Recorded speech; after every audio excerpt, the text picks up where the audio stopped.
فرما دی۔ یہ لکھنے والے کو کوئی احساس نہیں ہوا، کوئی خیال نہیں آیا کہ تاریخ اسلام کیا سبق دے رہی ہے، اور اس قسم کے ناپاک اور گندے اور جھوٹے حملے کر کے یہ دشمن اسلام کو تقویت دے رہا ہے، اس کے سوا کوئی اس کا فائدہ حاصل نہیں ہو رہا۔ ابو ہریرہ کا کیا حال تھا؟ وہی ابو ہریرہ تھا نا جس کو فاقوں کی وجہ سے غش پڑ جایا کرتے تھے، اور لوگ یہ سمجھتے تھے کہ مرگی کا دورہ ہے، اور بعض لوگ جوتیاں مارا کرتے تھے اور جوتیاں سنگھایا کرتے تھے، کیونکہ عرب یہی سمجھتے تھے کہ مرگی کا یہ علاج ہے، اور وہ غریب فاقوں کی وجہ سے بے ہوش ہو جایا کرتے تھے۔ چونکہ خدا کی خاطر یہ سب کچھ تھا، اس لیے خدا قربانی کرنے والوں کی قربانی کو کبھی ضائع نہیں فرماتا۔ وہی ابو ہریرہ تھا کہ اس پر زندگی کا ایک ایسا وقت بھی آیا کہ کسریٰ کا وہ شاندار رومال جو سجاوٹ کے لیے وہ اپنے لباس میں نمایاں طور پر دکھانے کے لیے لگایا کرتا تھا، اور وہ رومال جو شاہی عظمت کی نشانی ہوا کرتے ہیں، وہ تھوکنے کے کام نہیں آیا کرتے، وہ تو دکھاوے کے کپڑے ہوتے ہیں، اس سے بادشاہت کی عظمت، اس کی شوکت وغیرہ نمایاں ہوتی ہے۔ جب کسریٰ کی حکومت فتح ہوئی تو حضرت عمر رضی اللہ تعالیٰ عنہ نے وہی رومال حضرت ابو ہریرہ کو پیش کر دیا، اور انہوں نے اس رومال پر تھوکا، اور تھوک کر یہ کہا، بخے بخے ابو ہریرہ، واہ ابو ہریرہ تیری کیا شان ہے آج، محمد مصطفیٰ صلی اللہ علیہ وآلہ وسلم کے جوتوں کے صدقے آج تو کسریٰ کے رومال پر تھوک رہا ہے۔ تو یہ درست ہے کہ حضرت مسیح موعود علیہ السلام کو خدا تعالیٰ نے کوئی کمی نہیں آنے دی، ہر طرف سے دولتوں کی ریل پیل تھی، مگر خدا کی قسم آخر وقت تک وہ دنیا کی دولتوں کے منہ پر تھوکتے ہی چلے گئے، اور کبھی بھی ان سے پیار نہیں کیا۔ ایک وقت ایسا تھا کہ دسترخوان کے بچے کچے ٹکڑے آپ کھایا کرتے تھے، اس میں کوئی انکار نہیں، لیکن غربت کی وجہ سے نہیں، سرمایہ کی کمی کی وجہ سے نہیں، بلکہ اس لیے کہ کوئی دلچسپی نہیں تھی آپ کو دنیا میں۔ اور پھر وہ وقت بھی آیا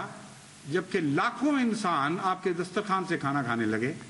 یہ تھی وہ دولت کی ریل پیل جو خدا کی طرف سے آپ کو عطا ہوئی، اور ہر وقت کے نبی اور اس کے ماننے والوں سے یہی سلوک ہوا کرتا ہے۔ آج جماعت احمدیہ کے ساتھ بھی یہی سلوک ہو رہا ہے، اور کل آپ کی اولادوں کے ساتھ بھی یہی سلوک ہوتا چلا جائے گا۔ یہ جلتے رہیں گے، خاکستر ہوتے چلے جائیں گے۔ اللہ آپ کی جانوں میں بھی برکت دیتا چلا جائے گا، آپ کے اموال میں بھی برکت دیتا چلا جائے گا، اور خدا کی قسم وہ دن بھی آئیں گے کہ آپ کیسر و کسریٰ کے طرح کے شہنشاہوں کے رومالوں میں تھوکیں گے اور کہیں گے، بخے بخے ابو ہریرہ، اے مسیح موعود کے غلاموں، کیا شان ہے تمہاری کہ آج خدا نے تمہیں وہ جلوے اور مقام عطا فرما دیا کہ بادشاہوں کے کپڑوں پر تھوکتے ہو۔ اور بادشاہوں کا یہ حال ہوگا کہ مسیح موعود کے کپڑوں کو ترسا کریں گے، برکت ڈھونڈیں گے ان کپڑوں سے، وہ کپڑے جو بظاہر بوسیدہ ہوں گے، جن کو وقت نے دھندلا دیا ہوگا، جن کو احتیاط سے ہاتھ لگایا جائے گا کہ کہیں اس ہاتھ لگانے کی وجہ سے پھٹ نہ جائیں۔ خدا کی قسم وہ وقت ضرور آئے گا کہ بادشاہ مسیح موعود علیہ السلام کے کپڑوں سے برکت ڈھونڈیں گے، اور رحمتیں بھیجیں گے، اور سلام بھیجیں گے اس وجود پر، اور لعنت بھیجیں گے ان لوگوں پر جنہوں نے جھوٹ اور افتراء سے ہر قسم کے گندے الزام لگائے اور خدا کا کوئی خوف نہیں کیا۔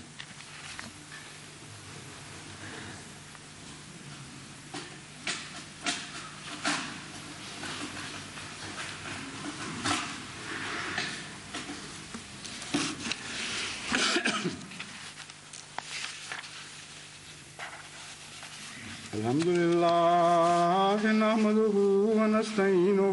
ونستغفرہ ونؤمن بہ ونتوکل علیہ ونعوذ باللہ من شرور انفسنا ومن سیئات اعمالنا من یہدہ اللہ فلا مضل لہ ومن يضلله فلا هادي له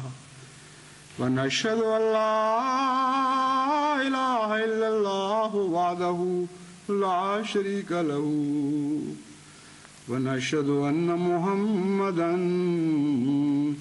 عبده ورسوله گزشتہ خطبے میں ایک دو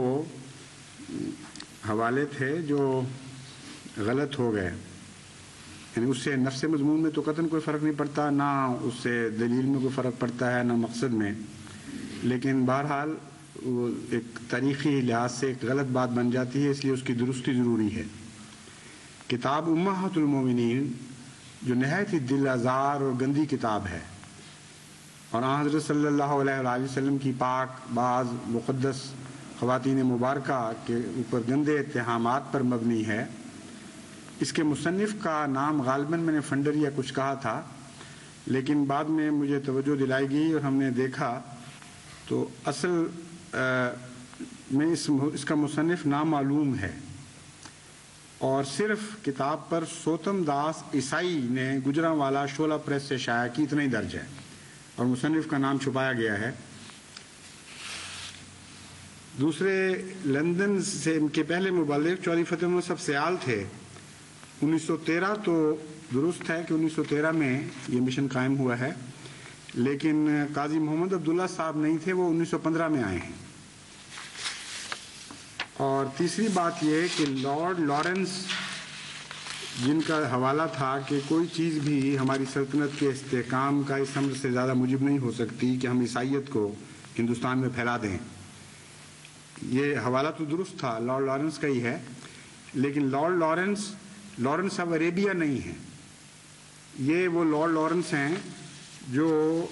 ہندوستان کے گورنر جنرل اور وائس رائے رہے ہیں، اور یہ اس شخص سے مختلف ہیں جو لارنس آف عربیہ کے نام پر مشہور ہے۔ تو یہ تین باتیں تھیں جو درست کر لینی چاہیے۔ اب ایک آخری بات میں یہ کہنا چاہتا ہوں کہ اگلے ہفتے انشاءاللہ تعالی یہاں جلسہ سالانہ منعقد ہو رہا ہے۔ اس بارے میں اخبار میں غلط خبر شائع ہوئی ہے کہ یہ مرکزی جلسہ سالانہ ربوہ ہے، یہ درست نہیں ہے، یہ جماعت انگلستان ہی کا جلسہ سالانہ ہے، لیکن جہاں بھی خلیفہ وقت ہو وہاں جماعت اپنی محبت کے نتیجے میں خود بخود پہنچ جاتی ہے، اس لیے اس جلسے کو یہ اہمیت ہے، کیونکہ دل دکھے ہوئے تھے، جلسہ سالانہ نہیں ہونے دیا گیا، اور یہ پتہ تھا کہ انگلستان کے جلسہ سالانہ میں شرکت کروں گا، اس لیے لاکھوں روپیہ خرچ کر کے بہت سے دوست بڑی دور دور سے تشریف لا رہے ہیں اس محبت کے نتیجے میں، اور وہ سمجھتے ہیں کہ زخموں پر کچھ پھایا رکھا جائے گا جب ہم خلیفہ وقت کی زبان سے جماعت کی ترقیات کا ذکر سنیں گے، ایک پاکیزہ ماحول میں خدا کو یاد کرتے ہوئے اللہ کے دین کے غلبے کی باتیں ہوں گی، تو اس جذبے سے لوگ تشریف لا رہے ہیں، اور جماعت احمدیہ انگلستان بھی اللہ تعالیٰ کے فضل سے اسی جذبے سے خدمت کر رہی ہے، اور مجھے یقین ہے کہ کسی لحاظ سے بھی کمی نہیں چھوڑیں گے، لیکن محض اس لیے کہ کہنے کے نتیجے میں بھی ثواب میں شامل ہو جاؤں، اور دوسرے یہ کہ اگر کسی کو اب تک اس کی اہمیت کا احساس نہ ہو اور غفلت کی وجہ سے اس نے پہلے اپنے گھر کی اپنے کمروں کی پیشکش نہ کی ہو، تو اب یہ بات سن کر وہ کر دے۔ بہت کثرت سے دوست تشریف لا رہے ہیں، اور اتنی جگہ یہاں مہمان نوازی کے لیے ہمارے پاس نہیں ہے، تو میں امید کرتا ہوں کہ گھروں میں، اگرچہ مجھے علم ہے کہ پہلے ہی ذاتی طور پر بہت سے دوستوں کے ساتھ لندن کے گھروں نے وعدے کر لیے ہیں، مگر اس کے علاوہ بھی اگر کچھ ممکن ہو تو اپنے نام پیش کر دیں منتظمہ کے پاس، تاکہ متفرق دوست جو کہیں اور ٹھکانہ نہ پاتے ہوں ان کے لیے انتظام ہو جائے۔ بہرحال اگر خدا نہ خواستہ دقت زیادہ ہوئی تو اللہ تعالیٰ کوئی نہ کوئی انتظام فرما دے گا، وہاں خیمے لگا کر بھی انشاءاللہ گزارا کرنا پڑا تو کریں گے، لیکن آپ سے میری گزارش یہی ہے کہ کوشش کریں۔ دوسری بات یہ ہے کہ انتظام کے معاملے میں ساری جماعت انگلستان کی پوری طرح شامل ہو چکی ہے، بند گئی ہے، لیکن اس کے باوجود میرا خیال ہے کہ مزید کارکنوں کی ضرورت پیش آئے گی، تو باہر سے آنے والے جو دوست ہیں ان کے متعلق میں نے چودھری حمید اللہ صاحب سے کہا ہے، جن کو یہاں بھی افسر جلسہ کی ذمہ داری سپرد کی گئی ہے، کہ افسر جلسہ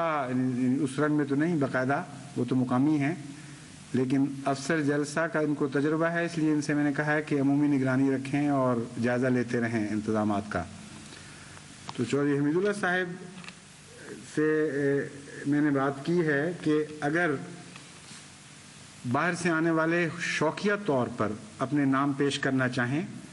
تو بے شک لے لیے جائیں، لیکن کوشش یہ ہونی چاہیے کہ بیرونی مہمانوں سے جلسہ کے دوران کام نہ لیا جائے، اگر لیا جائے تو جلسہ گاہ کے اندر کام لیا جائے، اور بعد میں جلسے کے وقت پھر جتنی خدمت کر سکتے ہیں وہ بے شک کریں، لیکن چونکہ وہ شوق سے یہاں جلسہ سننے کے لیے آئے ہیں اس لیے ان کا حق ہے۔ اس کے مقابل پر ایک اور بھی خیال گزرتا ہے کہ اکثر پاکستان سے آنے والے تو ایسے ہیں جو سال ہا سال سے جلسہ سنتے چلے آئے ہیں، جب سے آنکھ کھولی ہے وہ سنتے چلے آ رہے ہیں، لیکن یہاں کے لوگ جن سے ہم کام لیں گے وہ بیچارے تو شاید ان میں سے بہت سے ایسے ہوں گے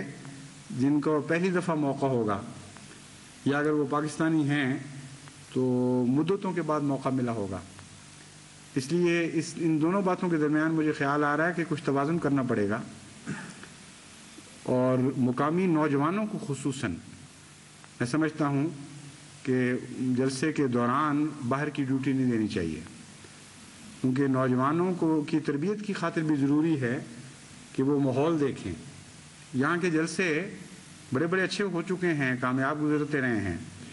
لیکن جو باہر سے آنے والے لوگوں کے ساتھ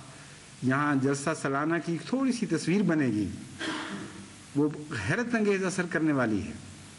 اس لیے نوجوان نسلوں کی تربیت کے لیے ضروری ہے کہ ان کو موقع دیا جائے۔ اس لیے جو میری پہلی ہدایت تھی اس میں یہ تھوڑی سی ترمیم کر لی جائے کہ مقامی دوستوں سے جو بڑے ہیں بے شک باہر کی ڈیوٹی لی جائے جلسے کے دوران، لیکن نوجوان نسل کو زیادہ سے زیادہ جلسے میں حاضر کرنے کی کوشش کی جائے۔ باقی دعائیں کریں، اب تھوڑے دن رہ گئے ہیں، اللہ تعالیٰ ہمارے انتظام کی خامیوں کو اپنے فضل سے دور فرمائے، آنے والوں کو کوئی تکلیف نہ ہو، میزبانوں کو کوئی تکلیف نہ ہو، اور ایک غیر معمولی ولولے کے ساتھ ایک نئے دور میں داخل ہوں اس جلسے کے بعد، اور اللہ تعالیٰ کی بے شمار رحمتیں نازل ہوں آنے والوں پر بھی اور پھر واپس جانے والوں پر بھی، ان کو مہمان رکھنے پر والوں پر بھی، اور مہمانوں کے چلے جانے پر بے انتہا اداس ہو جانے والوں پر بھی۔ اور یہ برکتیں ایسی ہیں جو خدا کی محبت کے نتیجے میں ملتی ہیں کہ آنے کی بھی برکتیں ہیں، جانے کی بھی برکتیں ہیں، جانے والوں کو بھی ملتی ہیں، جدا کرنے والوں کو بھی ملتی ہیں۔ تو دعاؤں میں وقت صرف کریں اور خدا کرے کہ اس کا امپیکٹ اس علاقے میں غیر معمولی ہو، اور اس سے اللہ تعالیٰ کے فضل کے ساتھ احمدیت کو تبلیغ کے نئے نئے رستے میسر آ جائیں۔ عباد اللہ رحمکم اللہ، ان اللہ یامر بالعدل والاحسان